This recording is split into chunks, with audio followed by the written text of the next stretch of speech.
Oh, hey there, are you full of shit? Do you see the popularity and the growing interest on social media and across all these platforms and even in mainstream news about becoming an entrepreneur? It could start with having a side hustle and you want to grow that into a real business and do real big things and make meaningful change and impact in the world. I hope so. But if that's the case for you, then you want to look out for these 11 signs that you are a fake entrepreneur. Don't hate me. Hi, I'm Laura, by the way, world-renowned, award-winning direct response copywriter, and I'm a business mindset coach. For no bullshit truth about entrepreneurship, subscribe to this channel, or don't. And be a fake ass entrepreneur, that's cool with me too. I'm too sassy. Delete this video. No, we're keeping it, we're running with. The first thing that reveals that you are a fake entrepreneur is you're a bully. And you might think that's kind of a weird thing to say, right? Like, Laura, what does that have to do with entrepreneurship? And in fact, shouldn't you be a little bit tough as an entrepreneur? Absolutely, you should be tough as an entrepreneur. You have to be tough as an entrepreneur. You're venturing out into the unknown, you're taking risks, you're doing a lot of work and a lot of stuff alone. Some people might try to copy off of you, they might try to steal from you, they might try to take advantage of you. So yes, you absolutely must be tough as an entrepreneur, but you should not be a bully. What that means is turning around and looking at all of the other newcomers, people who are really trying to get their feet wet and who are trying to step into this space and talking a bunch of shit to them or about them. For example, in my journey from newbie copywriter to very successful copywriter, I quickly saw that there was this big trend in the internet marketing and copywriting industry of bullying, talking bad about, and beating up a lot of the little guys, calling them newbies, nobody wanting to help, people saying that their questions were dumb, and then these big copywriting gurus making these broadly general blanket statements about all copywriters, right? All copywriters live in their mama's basement. All copywriters couldn't grow their own business if they tried. Copywriters couldn't do this, couldn't do that. Anytime I see some guru using some cliche blanket statement to generalize everybody in a market, they're being a little bit of a bully. And I think it's bullshit, honestly. The best entrepreneurs show up in a spirit of service, of giving, of wanting to lift the tide so that all of the boats along it get lifted up. That does not mean you're ever to be taken advantage of. It doesn't mean that somebody is supposed to suck all your time, all your energy for free, ask you a bunch of questions and demand you help them. Absolutely not. But you can quite simply not respond to a person like that. Or you could say, hey, go read this book, see if they actually read it. That's a very sneaky strategy that you could check out in my 8 networking tips for people who are new to the entrepreneurial world. Go see what I mean by that tip. It's pretty sneaky ninja shit that the people you admire might do to you next time you meet them at a conference. But beyond that, there's so many classy, elegant ways that you can handle somebody who is trying to take advantage of your time without bullying them and without bullying an entire community of people. So if you're one of the people popping off at the mouth, trying to sound like some of these gurus and trying to put down a whole class of people, it's an indicator to me that you're a fake entrepreneur.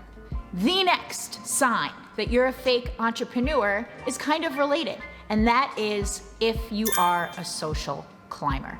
If you're one of those people who sees a famous person or some big entrepreneurial guru at an event and you're willing to elbow your friend and push everybody aside to try to get to them, to try to manipulate them, to try to get them to like you, to take photos with them and then blast those photos all over social media, those things indicate that you're a bit of a social climber. Yeah, it's cool to respect somebody that you respect, and it's cool to want to connect with somebody that you respect, but do you really want to connect with that person, actually learn more about them, find out a way you may be able to provide value to them, even if that's just in the form of asking them a really good question? Remember, you don't have to provide value by being Einstein or by being Tim Grover, one of these guys who's going to be able to blow somebody's mind with their knowledge on a specific subject area. You could simply ask value by asking the right questions. But are you doing that, or are you looking to social climb? Are you looking to get in with a certain group just to push your career further and not connect with anybody and not serve as well anybody in the group? If that is your main focus, how can I use other human beings to get ahead? Then you are a social climber. I don't know what sort of business value assets you're creating to the world, and it's an indicator that you are a fake entrepreneur. The next thing that clues people in to you being a fake entrepreneur is you blame others. If something goes wrong, you say it's a business partner's fault, or it was somebody on your team who did X, Y, and Z. People make mistakes, so there's a chance that, yeah, your business partner fucked up, your team member fucked up.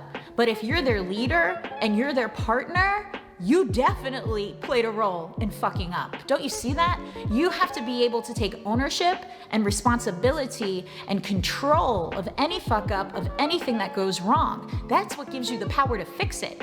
If something is entirely your business partner's fault, then I would wonder, well, why am I interacting with you then? Why wouldn't I interact with the business partner, with the person who is responsible for the situation? So if you're in the habit of pushing off that didn't get done because of something else, or this happened so I wasn't able to fulfill on my promise, and you don't take the ownership of that, and you don't say, hey, that was my bad, here's how I'm correcting it in the future, it shows that you don't really have problem-solving ability. It shows that you don't really have confidence in your ability to solve any problems if you just want to push blame off onto everybody else except for you. Problem solving and confidence are two hallmarks of entrepreneurship. So if you're a big time excuse maker, it's kind of gonna let the whole world know that you're a fake entrepreneur. The next, and still relevant to the previous point, way that you may be a fake entrepreneur is that you are full of excuses. That could come in the format of, oh, our tech went down, or I had a power outage and so I didn't deliver what I said I was going to deliver in time, right? So that's blaming outside forces for stuff that you need to be able to take ownership of and take control over. But when you blame other humans specifically without offering any solution-oriented talk of, here's how I'm gonna fix it, here's who else I'm gonna bring in, here's how that other party is gonna get appropriately trained, or quite simply, hey, here's where I was short-sighted, or here's where I had a blind spot, here's what I wanna do about it. And if you're not sure and somebody's coming at you saying, hey, I expected this thing from you, where is it? You can in fact take ownership of that and ask that other party for help. So if you were to say, yeah, this thing went wrong, I'm working to fix it, do you have any guidance? Have you experienced this before? I want to fix this to make this right for you. My reputation with you is incredibly important. So if you have absolutely any insights, of course you don't owe them to me, and I'm so sorry, but if you do, please let me know. Guess what? So often that party at the other end of the line is going to have so much respect for you for stepping up and being humble enough to ask the question that they're actually the exact person you've injured is going to give you action steps to remedy it because they want to be remedied because they've been injured, right? So it's a much more empowered, holistic position to be in that's going to give you more information about how to operate in the future. It's going to work your humility bone, which is going to serve you really well. We need that balance of confidence, I'm a badass, I'm going to go get this, and the humility of I don't have all the answers, I need help in certain areas, I need mentorship, I need to bring somebody in. But when you're focused on blaming the other people around you, you're not using any of that. So it's a big tell that you're a fake entrepreneur. A big, big, big tell that you are a fake entrepreneur. And this is something you can work on, and I work with a lot of my coaching clients on this, is you lack clarity and direction. Ask an inspiring entrepreneur what they're working on, and they'll be able to tell you, and they will feel incredibly energized by it. Ask them what they're excited about. Ask them what their vision is for this year and the next year, and they'll be able to tell you. Ask a fake entrepreneur what they're working on, and they're gonna become frazzled, and they're gonna say like 20 different things. They don't have clarity, they don't have a direction, they don't have a point of focus, and they likely don't have the confidence in their skills to fulfill on whatever their vague dreams might be. So they leave themselves open, and they let the world dictate what opportunities might be available to them. A really important distinction here that may be able to help you if you struggle with this is the distinction between options and opportunities. When you are clear on what you want and what your vision is, the thought of having a lot of options goes away. You don't have a lot of options when you're clear on what your vision is. You only have the options that are in alignment with that vision and that goal. Now, within those options, within that path to your goal, there are abundant opportunities. There are abundant ways to get it done. Abundant people you could connect with, abundant people you could bring in and enroll into your vision and onboard into your organization. Be that customers, be that team, be that raving fans, whatever it may be. There are limitless opportunities, so I don't want you to get this confused and think that opportunities are scarce, because they never are. But when you have that clear vision, the options start to whittle away. I have the vision of growing my Diamond Day brand, which is premier experiences and coaching for driven individuals like you, perhaps, if you are watching this video.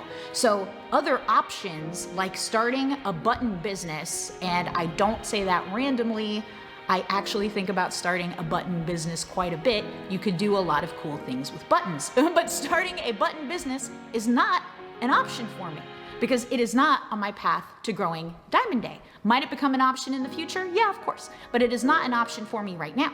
Within growing Diamond Day, I have abundant opportunity, abundant ways to connect with more people like you, abundant ways to share the message, share the platform, share the mission, share the goal. So, can you use that distinction to help you gain more clarity? Perhaps you can, and I hope you can.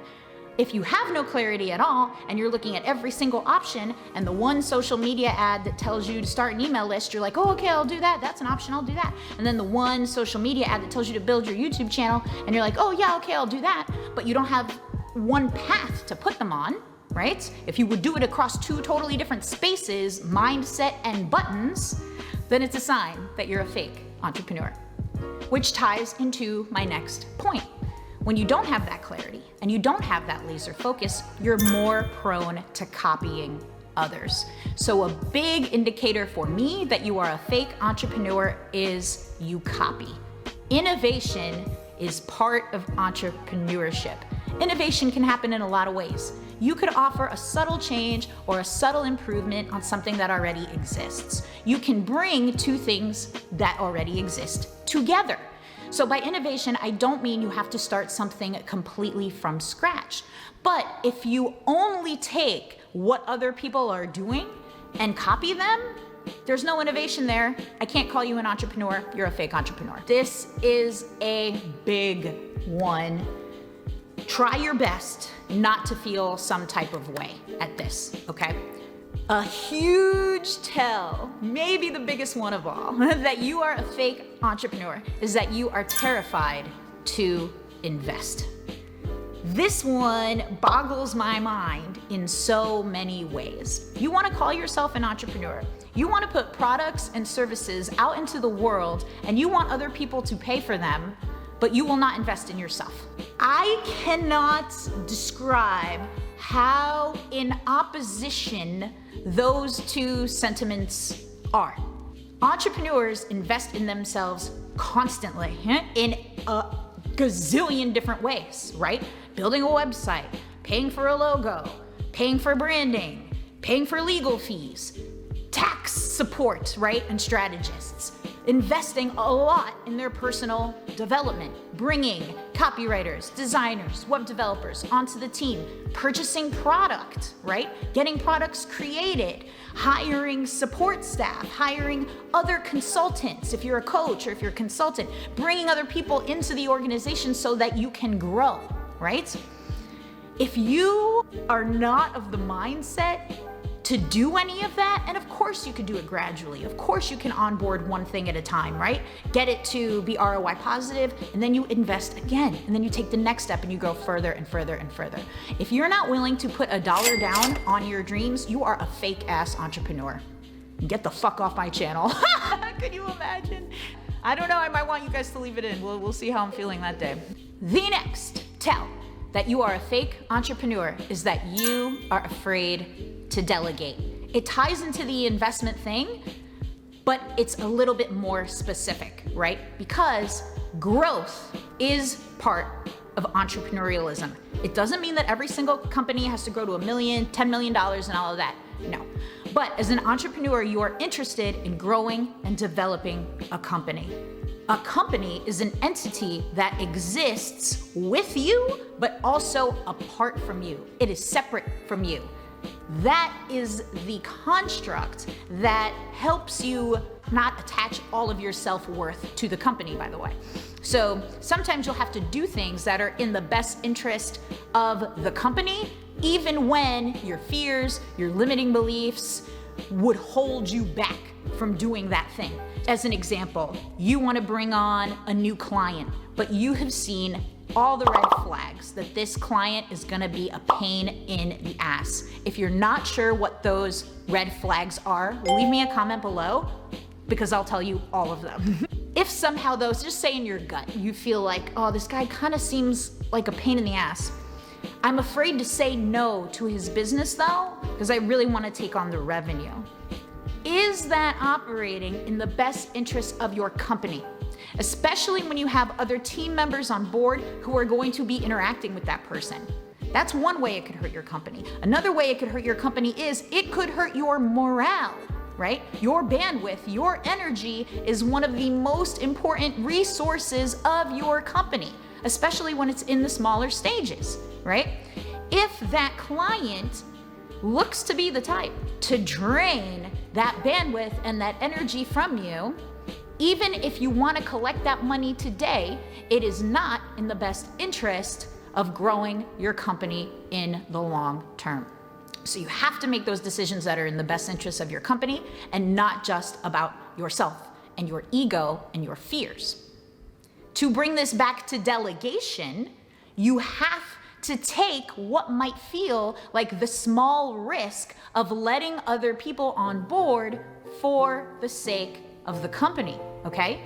Be that in protecting your energy and bandwidth, or giving you the room to grow and be the biggest driver of whatever it is you're the biggest driver in your business. If you're the one closing all the deals, everything you do that's not closing a deal is you operating not in the best interests of your company. But if you're too afraid, or if you want to pretend that you don't trust people enough to do that, which I believe is bullshit, by the way, I believe that fear comes from you don't know how to delegate, you don't know how to lead, you might not even feel worthy of having a company that is growing without you. That's where I tend to think the fear of delegation actually comes from, and not from this bullshit thing that people like to say of, oh, I don't trust anybody. Yeah, you do. You trust people. You actually don't trust yourself. So if you have these feelings and you refuse to get past them, to get yourself to the next level, if you refuse to start to delegate and lead, to get yourself to the next level in the best interest of your company, then it is a tell that you, and Winston agrees, are a fake entrepreneur. The next tell that you are a fake entrepreneur is that you do not network. Look, Networking is some of the bread and butter for humanity, for humans. We're social creatures. We need to get together. This isn't just my extroversion talking, okay? The reason humans have evolved to be the dominant species on this planet for now is because of the way we work in groups. So if you think you can do everything on your own and you don't need to connect with anybody else, you're a fake entrepreneur. This doesn't mean that you have to be an extrovert. You can still be an introvert. You can be openly introverted, but you're still gonna budget the time, the energy, and the resources to get in front of the people you wanna connect with and make those connections. Even if you have social anxiety and seeing people face to face is incredibly painful for you, you'll still send an email or get into those DMs. You will do something to connect with the people that you want to connect with. If you don't, you're a fake entrepreneur. The next tell that you are a fake entrepreneur is that you take what's handed to you.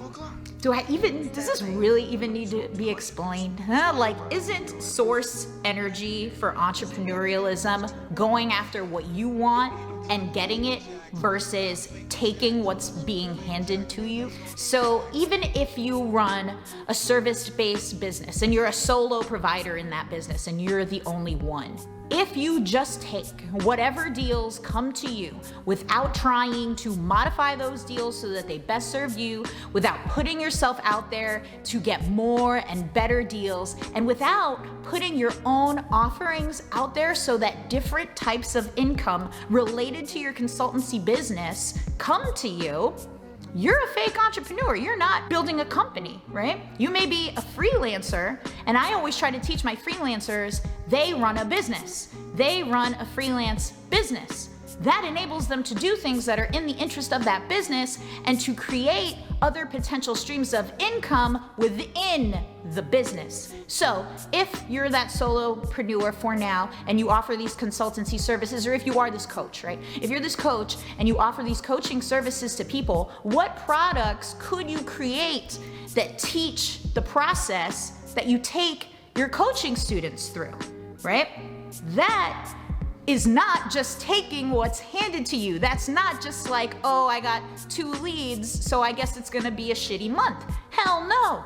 There are 100 other things you can do to not merely take what's handed to you and to get so much more out of the abundant world that exists literally right in front of you, literally the world you're living in right now. So a fake entrepreneur only takes what's handed to them. The last way, and this one hurts a little bit. The last way that shows that you're a fake entrepreneur is you quit. Now, don't get it twisted, okay? Sometimes quitting is very good. You start a project, you start a venture, it doesn't work. It's okay to quit that project, that venture. It's okay to pivot. It's okay to reposition. It's okay to try things differently. But you can't quit being an entrepreneur and still call yourself an entrepreneur. So if you give up on entrepreneurialism and you decide it's just not for you, it's much better for you to get a job, which could be great, by the way. It could be great. Entrepreneurialism is not for everybody. Do you know how fucking crazy the world would be if we were all entrepreneurs? No. Like, people should have jobs. People should have amazing, high-paying jobs that they love and that they feel fulfilled by. Not everybody has to be an entrepreneur. You're just not an entrepreneur then. You can't quit being an entrepreneur and call yourself an entrepreneur at the same time.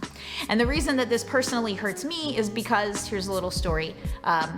My dad wanted to be an entrepreneur, and he started his own business, and it ran pretty well for a few years, and then it did not run so well. And so he quit and he sold the business. He was happy that he sold the business at a good time, you know, and that's great. But he took on a job.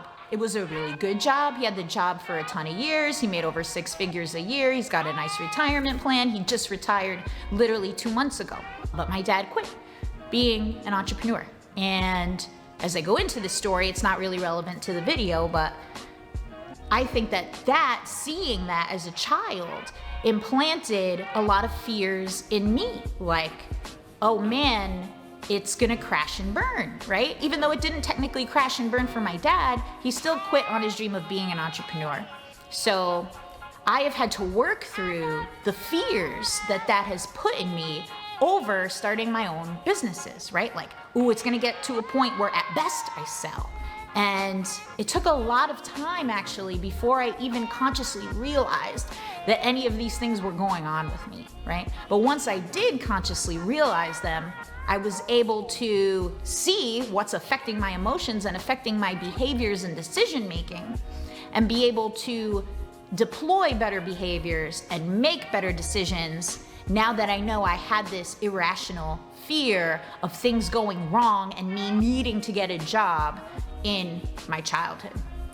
The other side of the lesson though is there's no way I'm going to fucking quit. Period. Full stop. But if you do, I'm not saying it's wrong. I'm not saying you're a bad person. You may be a great person and you may have learned a great lesson and you may be closer to the path that is really meant for you. You're just a fake entrepreneur. If some of this stuff kind of struck a nerve with you, I empathize with you feeling that way. And this video up here may be able to help with why something I said might have struck a nerve and how to help you through it so you can feel more confident, emboldened, and badass as an entrepreneur. I'll see you over there.